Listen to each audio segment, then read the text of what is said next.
खत्म हो जाए, अच्छी तरह सब सब ठीक हो जाए, बिकॉज वॉर कितना देर चलेगा, बिकॉज वॉर कितना देर चलेगा। Be quiet. Keep quiet. Understand? कोई बड़े स्टार के घर का परिवार क्यों पंखे पे नहीं लटकता? कंगना रनावत को अक्षय कुमार की तरफ से क्यों सीक्रेट कॉल किया गया है?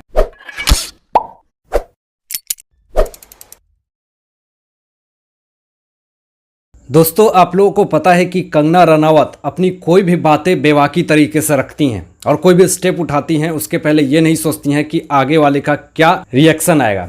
लेकिन अभी आपको बता दें कि जिस तरह से अभी एक सबसे ब्रेकिंग न्यूज जो आ रही है कि कंगना रनावत को अक्षय कुमार ने सीक्रेट कॉल करा है।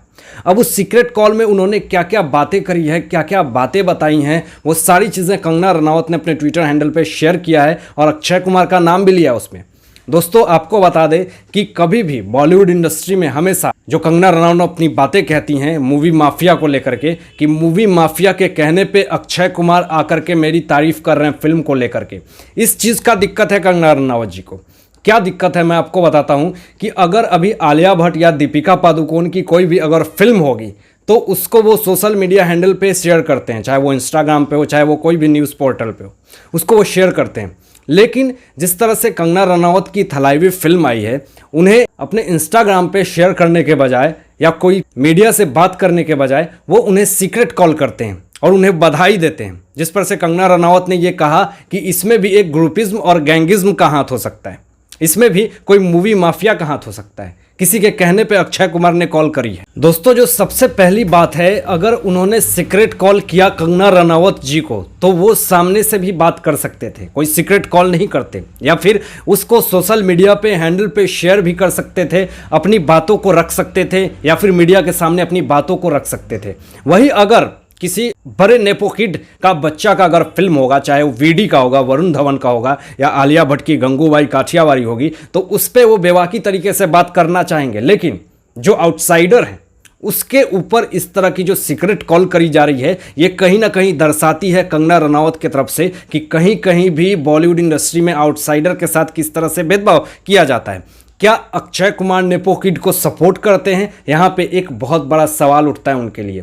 जिस तरह से वो सीक्रेट कॉल बात कर रहे हैं कंगना रनावत जी से, वही चीज़ अगर कोई नेपो किड के बच्चे से अगर बात करते तो शायद ये भेदभाव सामने नहीं आता। लेकिन जिस तरह से अभी ये बातें आ रही हैं, खबरें आ रही हैं कि अक्षय कुमार ने कंगना रनावत को सीक्रेट कॉल किया है, तो इस पर बहुत तरह की बातें और बहुत तरह के प्रश्न उन पर उठ रहे हैं। दोस्तों, जिस तरह से अक्षय कुमार कंगना रनावत को सीक्रेटली कॉल करते हैं और उनके काम को अप्रिसिएट करते हैं, उनके टीम को काम की अप्रिसिएशन देते हैं कि आप लोगों ने बहुत अच्छी फिल्म बनाई है, अच्छी बात है। लेकिन सवाल यहाँ पे ये भी उठता है कि इस तरह से कोई अप्रिसिएट करता है क्या चोर की तरह? वो पब्लिकली भी तो ये बातें कर सकते थे। अब यहाँ पे सवाल ये भी उठता है कि कंगना रनावत को इस तरह से सीक्रेटली कॉल करने का मतलब क्या था? क्या वो कोई मूवी माफिया से डर रहे हैं, या फिर इस तरह से आप उनके सपोर्ट कर रहे हैं डर करके, ताकि अगर मैं खुल करके इनको सपोर्ट करूंगा तो हो सकता है कि बॉलीवुड इंडस्ट्री को जिस तरह से कंगना एक्सपोज करती हैं, अगर ये पब्लिकली बात आ गई तो मूवी माफिया मुझे काम देना बंद कर देगा। सबसे पहले दोस्तों आपको ये बता दूं कि कंगना रनावत कभी भी किसी के भरोसे फिल्म नहीं बनाती, किसी के भरोसे 100 करोड़ रुपए नहीं इन्वेस्ट करती कि भैया वो मेरी फिल्म को आकर प्रमोट करेगा तब जाकर के वो फिल्म मेरा बिजनेस करेगी 200 करोड़ का। कंगना रनावत की जितनी सारी फिल्में जो आप लोगों ने देखी है, जो बॉक्स ऑफिस पे इतनी ज्यादा सुपर डुपर हिट रही है फिल्में, वो सारी फिल्में उन्होंने अपने बलबूते पे बनाई है। कभी उन्होंने एक्सपेक्ट नहीं करा कि मेरी मूवी को आकर के कोई बहुत बड़ा भाई या फिर रक्की या फिर कोई बहुत बड़ा खिलाड़ी या परफेक्शनिस्ट आकर के उसको प्रमोट करेगा, अपने सोशल मीडिया हैंडल पे प्रमोट करेगा। वो कभी किसी पे भरोसा, किसी पे उम्मीद नहीं करती हैं। वो अपने बलबूते पे ही बॉलीवुड इंडस्ट्री में आई थी एक आउटसाइडर बन करके, और जिस तरह से 100 करोड़ की फिल्म को और अकेले अपने बलबूते पे अपने दम पे हिट करवाई, ये अपने आप में एक बड़ी बात है। और आपको एक चीज़ और बता दें कि बॉलीवुड इंडस्ट्री में ही बहुत सारे ऐसे नेपोकिड हैं जो क्या अपने दम पे 50 करोड़ की फिल्म छोड़ दो, 10 करोड़ की फिल्म का बिजनेस भी करके अगर 20 करोड़ रुपए भी अगर वो प्रॉफिट करवा दे तो ये अपने आप में एक बहुत बड़ी बात है। और सबसे पहली चीज़ तो ये कि स्टार किड्स में जितने सारे लोग होते हैं उसमें सबसे बड़ी बात तो यह है कि वो लोग एक्टर एक्ट्रेस साथ में होते हैं। कोई भी ऐसा सिंगल एक्ट्रेस नहीं है जो अपने बलबूते पे एक बड़ा सुपर डुपर हिट फिल्म को हिट करवा करके दिखा दिया, लेकिन इकलौती ऐसी कंगना रनावत है स्क्रीन पे सिंगल एक्ट्रेस होकर के जो 100 करोड़ की मूवी को 300-400 करोड़ की मूवी बिजनेस प्रोजेक्ट में बिजनेस प्रॉफिट में उन्होंने करके दिखाया, जिसके की एक बहुत बड़ा मिसाल दिया जाता है कंगना रनावत के नाम पर। दोस्तों, इस रवैया को देख करके ऐसा लगता है कि क्या SSR को भी सीक्रेट कॉल आते थे? क्या SSR के काम को भी लोगों ने अप्रिशिएट नहीं किया? क्या इसलिए वो डिप्रेस थे?